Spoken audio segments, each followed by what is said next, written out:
Hey, welcome one and all to the Cosmic Comic Nation, powered by Comic Con Radio. I'm your host, Tom Torme, and I have with me tonight a very special guest, Lindley Key, who is not only a master in the art of cosplay, she's also the brand ambassador for her universe. And you also might recognize Lindley from her viral video as the architect of the Brenaissance, the movement that reminded the world how much we truly were in love with Mr. Brendan Fraser. Welcome to the show, Lindley. Thank you very much for being here. It's very cool to see you. Very cool to talk to you. Thank you for having me, and thank you for the amazing introduction. Oh my gosh.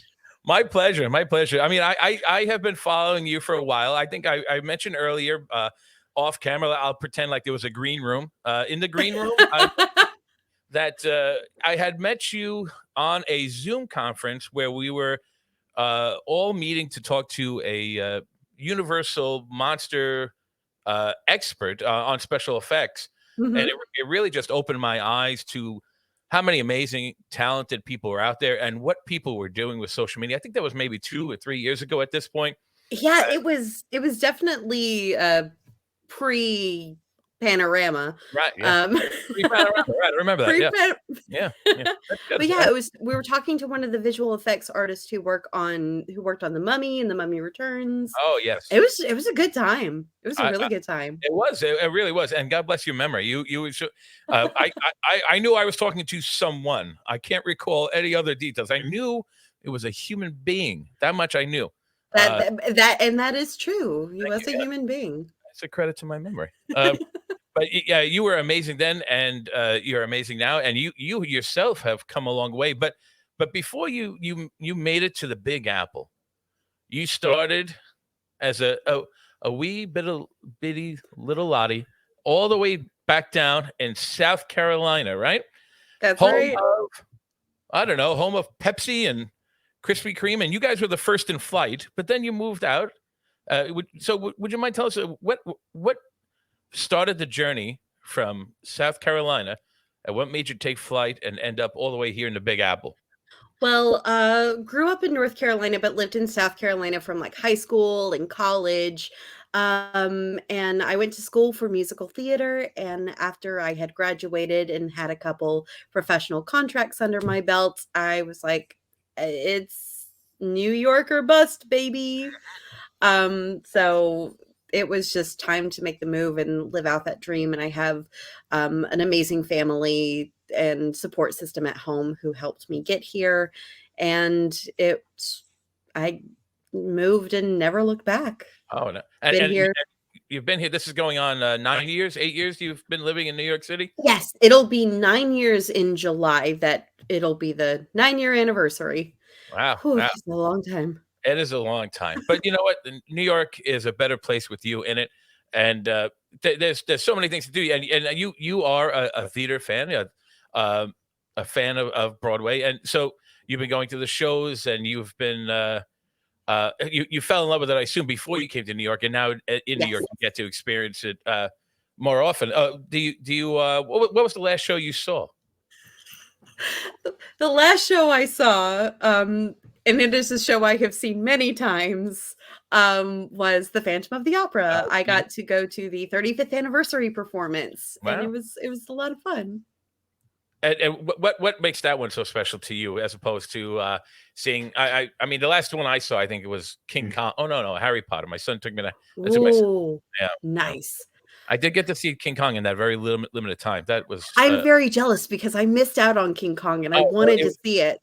it was That open for puppet is like a weekend. amazing. Yeah, I mean, Yeah. right. It was open from I think Friday to Saturday. So you Yeah. probably missed it in that day or so that it was open. Missed it by that much. I mean, the puppeteering was absolutely amazing. The story itself doesn't really translate well to Broadway, but It's what tough. what about the Phantom really attracts you?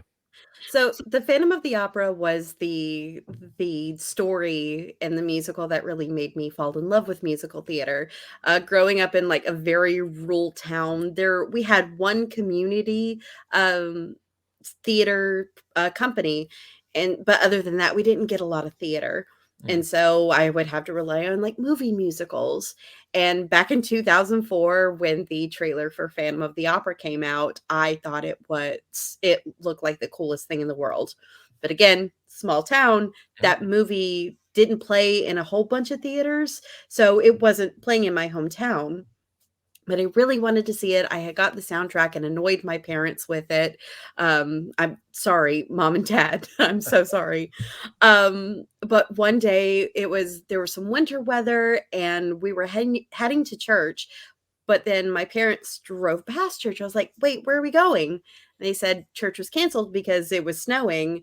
So we're going to Winston so you can see the Phantom of the Opera, the Wow. movie.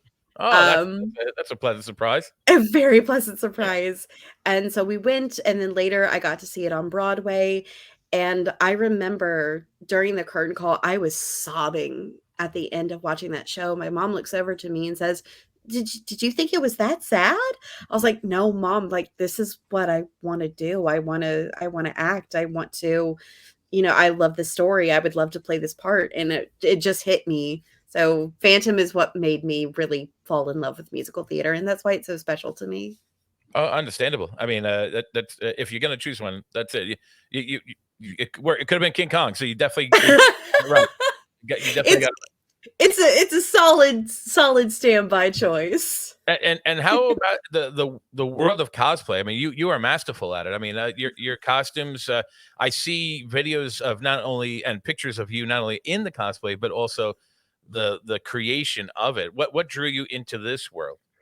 Uh, it's probably the same thing that drew me into acting is I love storytelling and I love, being a different person for, a few minutes. I remember growing up, I just had a closet just full of dress up clothes. And one day, if I wanted to wear my bell dress, I would be like, "Okay, mom, you're Mrs. Potts. Dad's the beast. This is how it's gonna go." Um, and Understandable. That's their role. That's their role. I understand. exactly. And That's they what played along, and I'm very right. grateful for it. And so that love just carried on. And when I discovered cosplay, around the same time that I moved to New York, I just thought it was such a cool thing. Like, here are these people who love these characters and these properties so much that they will, make costumes and, dress up and go to events just to show their love for these creative properties. And I didn't make my own costumes for a while, but what made I used to say like, "Oh, I'll never be good enough. I'll never be able to sew my own costumes." So, but I will buy them from other creators and people who can. So, talking about the panorama, Very um, familiar. I was supposed to go on vacation, my first vacation in a very long time, uh, in March of 2020. Perfect timing. And just perfect timing. So when that fell through, I was like, okay, the money I had saved up for that vacation, Mhm. since I'm going to be inside for a while, I'm going to buy a sewing machine and finally take the time to learn this art form, to learn how to make my own cosplays. And it became such a necessary and just a way to release creativity while being stuck inside. Right. Right. And over time, I I'm still I don't think I'm an expert because there's still so much that I am still learning to this day. That's something an Um expert would say. That's something an um expert would say. but there's still so much to learn, but with each new costume and each new challenge, it's been so much fun learning the skill. And I love, looking at something and be like, "Hey, I made that. I made the Right. thing." And you know what? One of the things I noticed too about your pictures is something that you alluded to earlier is that those pictures are telling a story. And they really are kind of immersive, and I think that's what people resonate with cosplay. So as you were getting into it, as you moved to New York and saw the cons that were here, like New York Comic Con, and were joining this cosplay world, referring to at the time people who were more skilled in creating these outfits. Did you find it to be a welcoming world for you? Uh, For the most part, yes. There is such a large cosplay community, and when you find those people that love the same characters that you do, that love the same creative art forms that you do, it's so it's such a welcoming environment to find your people Right. and people that you can just like to ask questions about, like, hey, I'm having trouble with this stitch, like, do you have any advice? Or to cheer others on when they are in their successes. And you get the occasional trolls. Being a plus size cosplayer, it's not sometimes the easiest. So like you get comments, commenting on weight and be like, Right. well, Oh that yeah. character isn't like, you don't look like the character. But that's not the point of cosplay.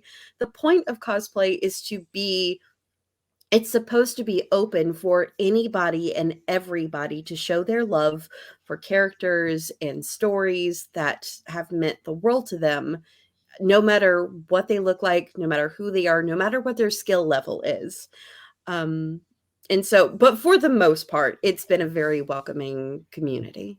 I had Demetrius Holt on the show last week, and we were talking about this idea of gatekeeping, and it was a word that I kind of learned as I got into the social media world. And did Mhm. you experience anything like that? Because he was telling us stories about how he was experiencing that. How about yourself? A little bit, and it's something that I also have to catch myself on as well, because we, as cosplayers, we don't own these characters, so anybody is welcome to like cosplay different characters. The weight is something that I've always struggled with people saying like, oh, well, you don't look like this character, or your measurements don't match this character. That's mainly the sort of gatekeeping that I've experienced. But Mm. also for me, I have to check myself. If I see someone cosplaying the same character, it's hard for me not to look at someone and be like, oh, their cosplay is so much better than mine. But Right. but again, that's not what cosplay is about. It doesn't matter about skill level. It's just, do you love this character? Do you want to put a costume together? Great. Mhm. That's the point. So I could rule out just you locking eyes with someone else dressed like Belle from across the convention floor and thinking to yourself, "Oh no, there's only room for one Belle here." And then Yeah, that's the rule. You have to go up to them and like challenge them, like Highlander challenge. there Be can like, be only there one. can be only one. Yes. Oh, okay. Well, I mean, those are the rules. You got to play by the rules. Oh yes. But But my logic behind the gatekeeping, I simply don't get it. Especially coming from a community like ours, whether it's comic culture, cosplay culture, whatever it may be, it, where it's designed to be as inclusive as possible. mhm. Then people are inserting themselves and trying to exclude others, and I think people who are doing that just simply don't understand the nature of the world that they're now inhabiting. It Yeah, should be as inclusive as possible, open to all, regardless of anything. exactly. You want to show your passion, you want to show your love, go for it. Knock yourself out. Have a great Yeah. time. And we're going to support you 100% of the way. And just Uh, because you see someone else like cosplaying one character, that doesn't mean you can't. Like it's open to everyone. right. Right. I always love seeing different Belle cosplays. I love seeing different Evelyn cosplays because no cosplay is alike. Everyone has their own different interpretation of it. Right. So Yeah. I love seeing people get creative with it. No, that's good. And that's the mentality to have. And as you're getting creative with it, is there a point at any point where you're working on a cosplay where it becomes, and I'm going to make up my own word here, cos work? And if there is a point where cosplay becomes cos work, and I'm going to trademark that, if there's a point where cosplay becomes cos work, what do you do to kind of remind yourself that this is your passion, not it's not meant to be laborious, it's not meant to be arduous, it's meant Mhm. to be something full of passion? How do you bring yourself back? Oh, I'm getting con crunch PTSD. Um, it it really starts to feel that way when you make deadlines for yourself. Because this is a hobby. Um, so when you make, if you know you're going to an event, or you want to have something done by this date, sometimes it does become a race. Be like, oh, I'm never going to finish that. Bring out the hot glue gun. Mhm. So in those moments where, because I'm very guilty of this, when I'm working on something and a stitch isn't doing, the sewing machine isn't doing what it's supposed to, or it's not coming out how I thought it was going to in my mind, sometimes just stepping back from a project and being like, Smart, you are smart. becoming little too obsessed right now, Mhm. getting a little too worried about it. Step back, take a breath, watch a movie, go get a snack, drink some water. And then once you're ready and in a better, you know, headspace, Right. come back to it, see what needs to be fixed, do an assessment of it, and just breathe. Yeah, yeah. No, no, that's good. That's important, and that clear mind will probably let you get that project done in a more timely fashion, and probably with uh, better results. And so, when you're preparing, what's most exciting when you, and I'm referring to pieces that you have created. What's more exciting, trying it on for the first time, or showcasing it for the first time at an event, Ooh. or posting a picture of it? What's more exhilarating? Oh, that's a good question. Probably trying it on for the first time. I remember the moment I tried on my finished wishing gown, which is a Christine Daae cosplay from Phantom of the Opera. It was Thank the you. costume that Yep. was the end goal for me. Like, I wanted to start sewing so that one day, I used Mhm. to tell myself, one day I'm gonna wear this dress. And, it might not have happened the way I thought it was going to, but when I started learning how to sew, it was for the end goal to be one day make and wear this dress. So I remember the moment when I made my last stitch, I put it on the complete cosplay. I cried because it was a dream come true for me. So I think that first try on, when you know that nothing else needs to be done, it's finished, it's so satisfying. And you've had a lot of great cosplays. You've had from Belle, from Evelyn, from the Mummy to the Phantom of the Opera, and a character I cannot name because I sorry, I'm not an expert. But which has been your favorite so far? Oh, Is this like um Sophie's choice kind of question? Am I? Is this too little much? bit. Yeah, It's a like little you're having me choose between my children. bit. Right, right. Uh, the 2 that come to mind, at this moment, are probably Christine from Phantom, just because that's a dream character and a dream role of mine. So the wishing gown from that is probably number 1, but a recent character that I've started cosplaying is Nina Zenik from both the Shadow and Bone TV show and the books, Six of Crows by Leigh Bardugo. And the reason I'm most proud of those cosplays, one of Nina's outfits I made, and then another was made by my friend Vanessa, and it's a beautiful work of art of a coat, that in the show they called keftas. The reason I love cosplaying Nina so much is that in the books, Nina is canonically a plus size character. It's she's sort of in the show, it's like kind of like Hollywood plus size, but I absolutely adore the actress who plays her because she has the character down pat. But when I discovered Shadow and Bone, I was in a very like bad headspace about my looks and about my weight. So discovering that character and seeing how confident she was and how powerful she was and how her story didn't have anything to do with her weight. She was just like, "Oh, she's plus sized." Mhm. It's and cosplaying her and making that cosplay helped me be more confident in my own body. So that's another Oh, that's reason, powerful. like, I'm very proud of that cosplay. Oh, as you should be. That's incredibly powerful, and I think that's what a lot of people are looking for when they cosplay. They're looking for something or someone that they. I say something because it's not always a human that people cosplay. Uh, Exactly. yeah, that you could resonate with, that you connect with. Absolutely.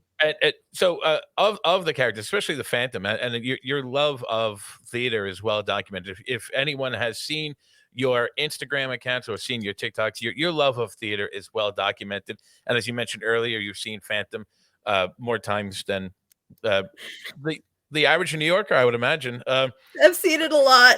See, so are there shows now? I'm going to exclude King Kong because that's the obvious one. But are there shows that if that are gone, that maybe you didn't get a chance to see that you would like to bring back? If you were a Oh, Broadway bigwig, what are you going to bring back? Obviously, if obviously King Kong, but let's rule that out. yes, King Kong's number one. Right. I regret it, and it just left Broadway. It didn't leave Broadway too long ago, but I do regret not being able to see the recent revival of Company by Stephen Sondheim. It is a beautiful show, kind of about relationships and growing up. And I cannot listen or sing the song Being Alive without sobbing. And I just heard nothing but great things about that revival. So of the ones that I didn't get to see, it would be the recent revival of Company.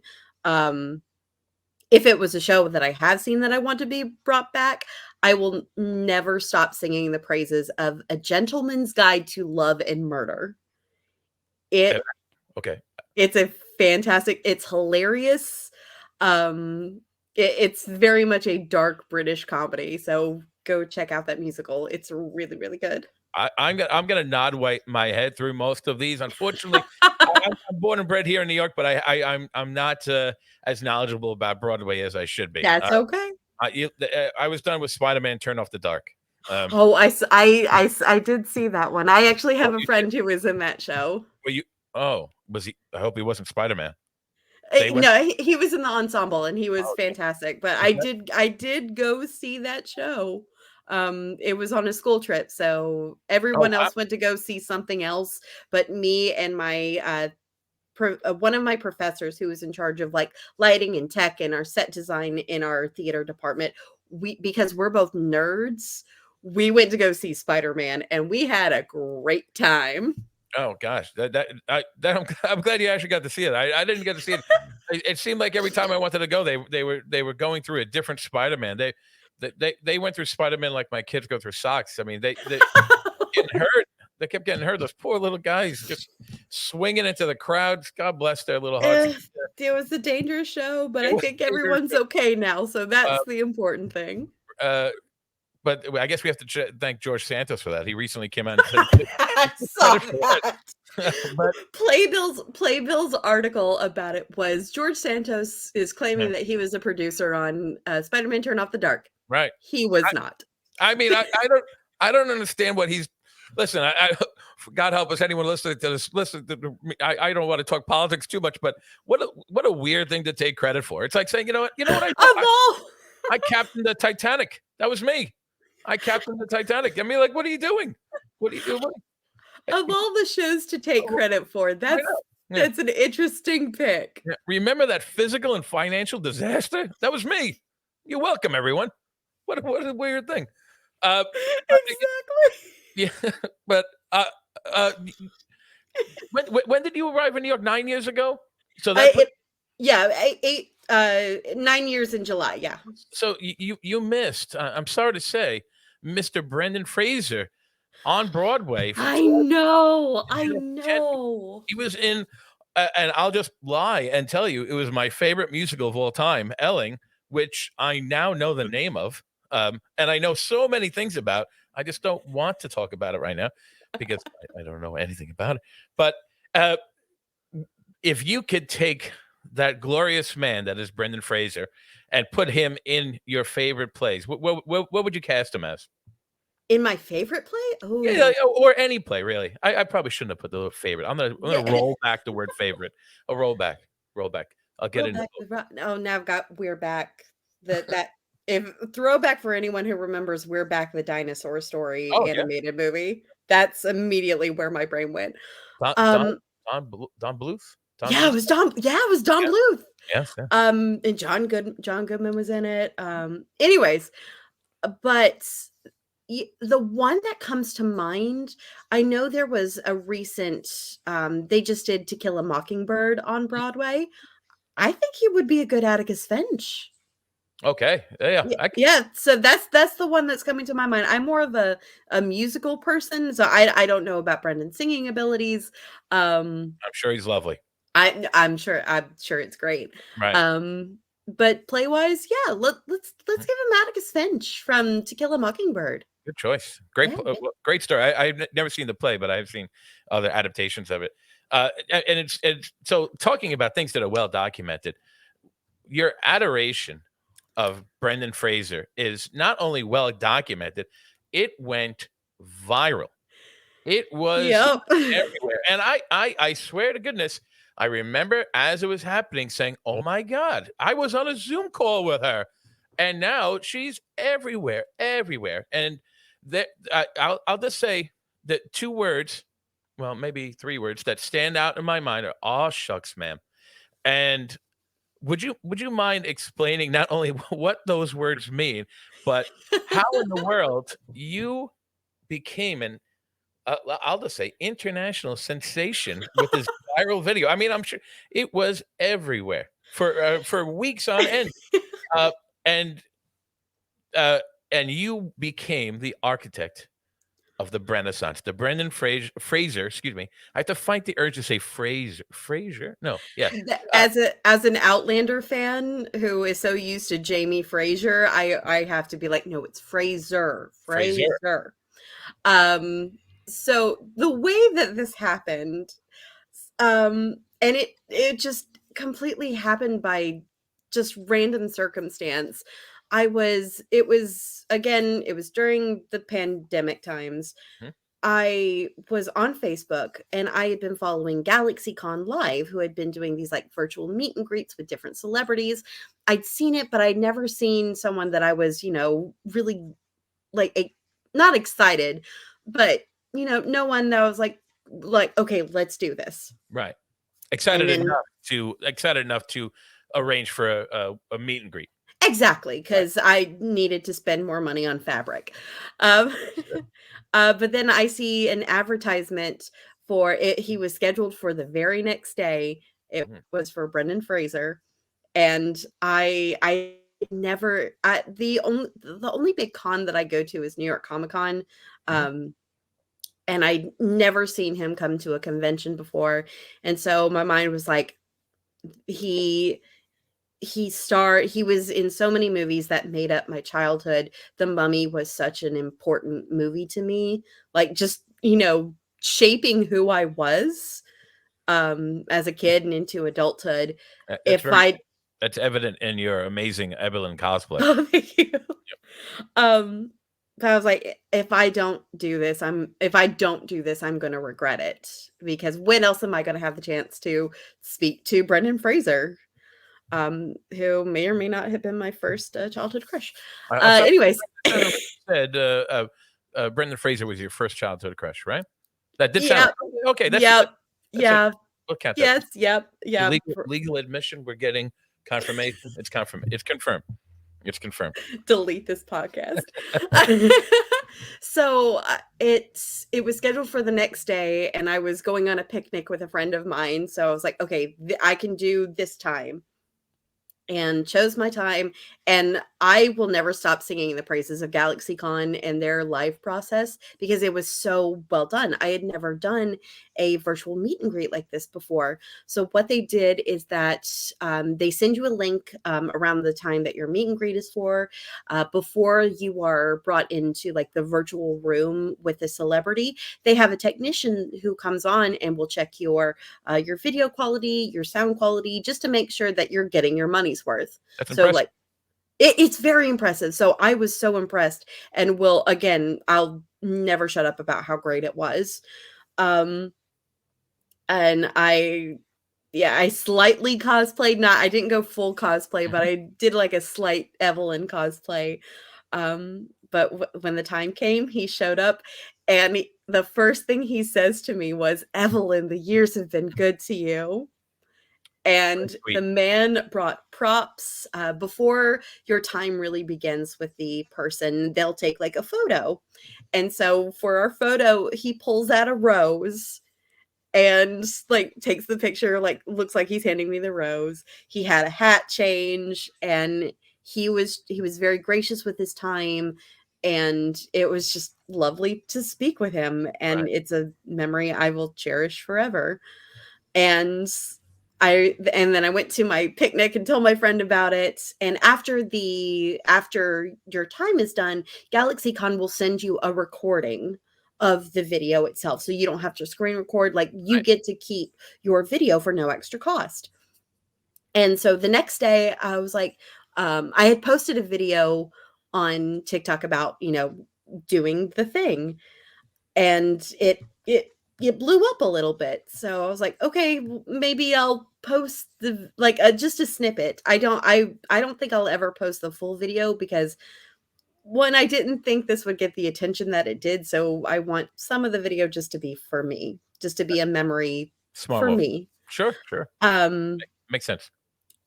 and so I was like, okay, I'll post this little snippet of our interaction. And then I think I was gonna film some more cosplay videos. So I posted the video, went off to filming, and when I'm filming, I can't see the notifications. Mm. I'm sure they were coming in fast. When I got done and I went back to my homepage, I had the little like 99 plus sign on Right. TikTok. I was like, oh, Smoke coming out of the phone. little bit. Yeah. But it wasn't until the Entertainment Weekly article about it came out, because when I was growing up, or back in high school, Entertainment Weekly was my source of entertainment news. I had so many of the magazines. So when the article came out, that's the moment I knew I had to tell my parents that I had a TikTok. I guess when it gets national attention, you have no choice. Yeah, because I didn't tell them, because, I didn't know if they would want to know that their daughter was dressing up like fictional characters on social media, because that's something to be proud of, which they are very proud of my cosplaying and sewing. So they're very supportive. But I remember having to call them and be like, hey, so I have to tell you all something. First of all, I'm not in trouble. Right. And I didn't post anything that I should be ashamed of. All of my clothes are on. But something I posted on TikTok has kind of went viral. So this is all a ploy to tell the story about how my parents found out that I was on TikTok. That's it. That's it. Define viral. At this point, how many views are we talking about? I think the original the actual clip of me speaking to Brendan has over 3 million views. Wow. There's another video that I duetted. It was a video of Brendan talking about the interaction at a different con, and him talking about it, and he called me by my name, like I was he about to say, remembered. I remember that very distinctly, that Yeah. he Like, referred to you by name, right? which meant the world to me. He didn't be like, "Oh, just some girl I spoke to," Yeah. or not my username. Like, he remembered my name. I mean, can I tell you, I would imagine that many people, many a celebrity Mhm. would have been dismissive of it in reference to later on, just some girl. But I mean, that is a testament to the quality of who Brendan Fraser is as a human being. Absolutely. That meant as much to you as it did to him. Mhm. So I duetted a video, like, of that clip, and I think that one has, like, 6 million views. Good God. So it's been a very strange and wild ride. Right. Um, Did you ever get a chance to meet the man himself in I person? I did. So once cons happened again, he ended up coming to New York Comic Con. And as soon as they made that announcement, I'm like, just take my money, just take it. Right, right. So I was very blessed to meet him in person at New York Comic Con. I was in the cosplay competition later that day, so it was a whirlwind of having to, like, I didn't want to meet him in a costume after everything that happened. I wanted to meet him as myself. So I wore a mummy t-shirt from Super Yaki, and was just like, my hair was a little done, but I was like, okay, this is what I'm meeting him in. So the first thing that day was the photo op, and then later I had an autograph session with him. And I walked into the photo op, which if anyone has ever gone to a big convention like that, it's very much like, "Hi, how are you? Correct. Picture. Nice to meet you. It's a machine. Make room for the other person." Oh yeah. So there was a few people in front of me, but when it was my turn, I come up to him and I start to say, "Hi, I'm Lindley." Mhm. I got out, "Hi," and he goes, "Are you Lindley?" Like, he again remembered me, That's amazing. and he came over. This was many of the celebrities had the plexiglass for health and safety reasons, and Brendan had his.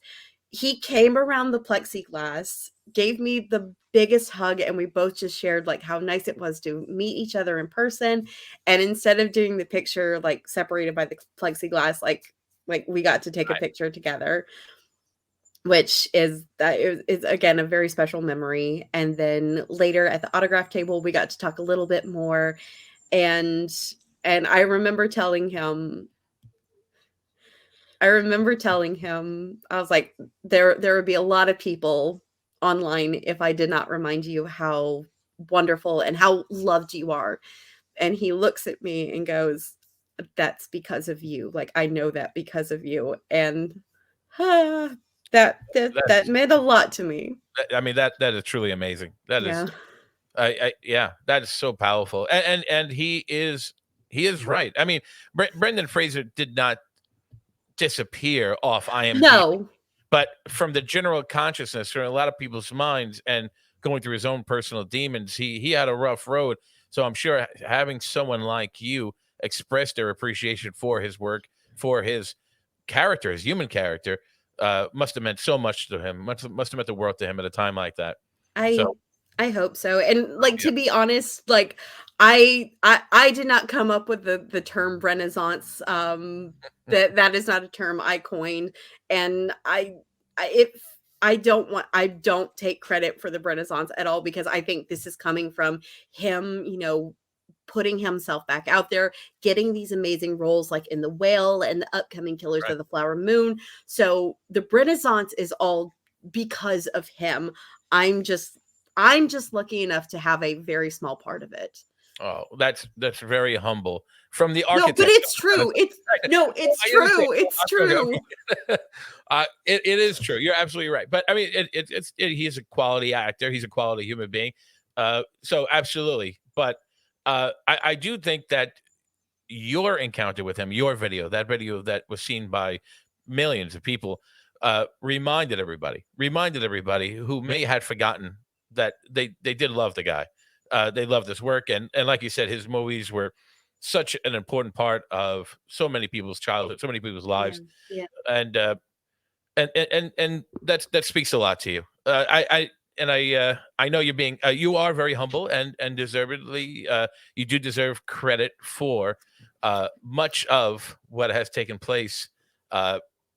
So with that in mind, on a much lighter note, I was going to ask you if you'd like to play a quick, very specific game, Yes. I'm all and for this is games. oh great, right, Let's great, do because it. you're in for a treat. This is Frasier or Fraser. And in this game, I'm going to read a quote, and it's either from one of the many fun and entertaining Brendan Fraser movies, or it is a quote from the television show Frasier. Oh, I'm gonna be so bad at this. Don't sweat it. Don't sweat it. I've only seen like 2 episodes of Frasier. It's don't sweat it. All right, here we go. Here's one. Here's one. Are you ready? Okay, ready. Let's do it. Manners are a way of showing other people we care about them. Is that Mr. Brendan Fraser or Frasier? I think that's Fraser.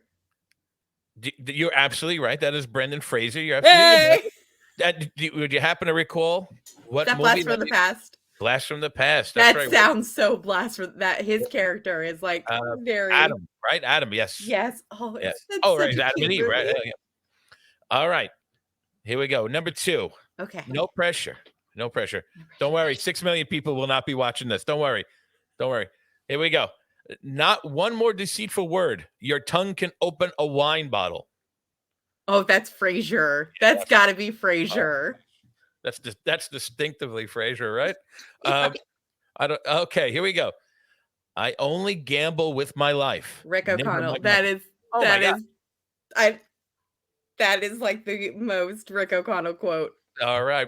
That's right. That's Brendan Fraser from The Mummy, a movie that I think my wife will watch at any point. She could turn on and the end credits are rolling and she's staying with it Yep. till the last name comes up, till the catering and the craft table comes up. Uh, it may be an unwise man who doesn't learn from his own mistakes, but it's an absolute idiot that doesn't learn from other people's. Is that Frasier? That is Fraser. You know it. Hey. Yeah. All right. All right. Last one. This is the last one. And this is a movie I admittedly have not seen. Okay. So I did see the sequel, which I regret. Here we go. That's Mount Vesuvius. Hey, Sean, if your mom asks you what we did this weekend, you tell your Uncle Trevor took you to Italy.